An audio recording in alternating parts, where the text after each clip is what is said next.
What is up, guys? Alex from Lakey Wargames here, and the time has finally come for us to crack on with our long-awaited Let's Build Nighthaunt series.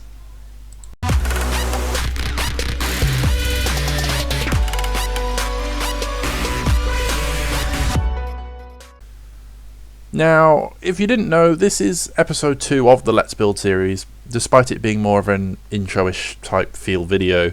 And I know there has been a long time between episode 1 and this second episode today.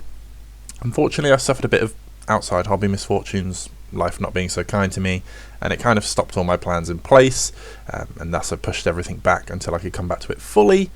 I won't go into that in detail in this video, but I did cover that all somewhat back in my January update video.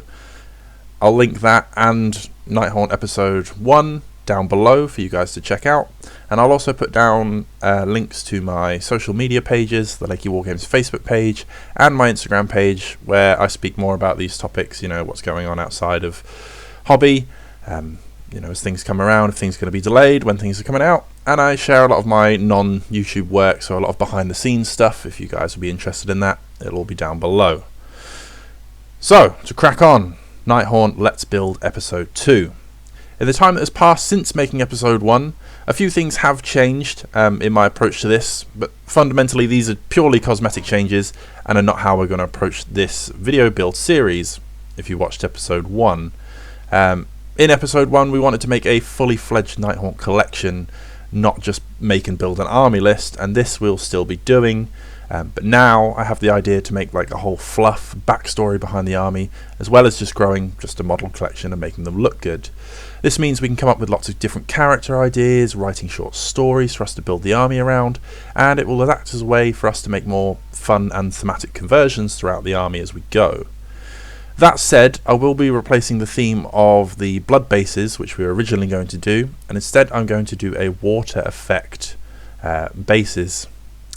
This is down to an idea that I had of making my Nighthaunt the spirits of those from a fallen city of Sigmar. This city lived and built their lives up around a massive valley which was blocked off by a dam. During a siege of said city, the dam was breached and caused the valley to flood.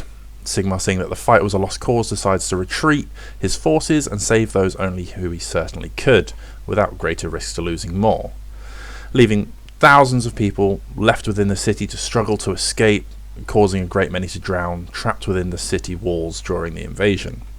I'm still currently working out the details of who, what, where, when, how, etc. But you get the idea of how this is panning out.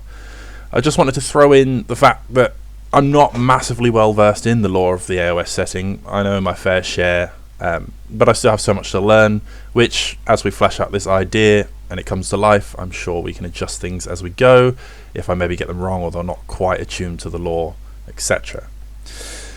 After some time has passed, Nagash comes across this destroyed city and the remains of all the souls belonging to those who had fallen and feel betrayed by Sigmar that day. Nagash then promises the souls of those who perished all the revenge they could dream of if they pledged their souls to him, of which they do, and now they are eternally cursed to do Nagash's bidding. Again, there's a lot of work to do fleshing that all out, but I think it's a pretty cool idea to work with and build an army of angry ghosts around for sure. So we're going to do like a ruined city / flooded water based theme. We're going to be using a lot of like resin water effects, and you know, again, because it's a ruined city in a valley, like we can do all kind of cool conversions on the models, and we can just run away with those ideas, giving us near unlimited potential for the conversions. I'm playing around with many ideas for colours and themes to go with those bases, but I think we'll save those for the next episode when we can start to just, you know, mess around with some actual models, and save the theory crafting for another day. We can just get some paint down, start throwing it down, see what looks good. I also think for this Nighthaunt Let's Build video series, I'm going to lump any videos to do with this army. So say I make any sort of tutorials, how-tos, any of that kind of stuff about anything that I do for my Nighthaunt, it'll all be lumped into the Let's Build Nighthaunt video series here on YouTube, and that way you guys can see everything that goes into it. And it will also be nice for, you know, it'll be like a follow-along journey, so probably thinking ahead here, but say in a year or two's time, people might see the army in whichever state of the evolution it's in, and ask questions, and I can tell them all about it, but they'll also be able to come back, find a treasure trove of videos, and see it from back when it was and how it grew to where it may be in that current time. I do have to say, out of all of my hobby, it feels nice to be sat here thinking and talking about Nighthaunt again. It is the army that I started with even before they had a battle tome, back when it was like 3-4 units, no book, and now here we are on the verge of getting the second Nighthaunt book in 3rd edition, and all the amazing Nighthaunt stuff that's come with it since, and we're going to be getting in future, no doubt. It's just amazing to see, and I'm very, very excited for this project. So thank you very much for staying with me, guys, and your patience. I know it's been a long time coming. There was a lot of hype up around this video series, but we are here, we are starting, we're going, it's happening. So thank you very much for watching, guys, and until next time, stay safe and happy wargaming.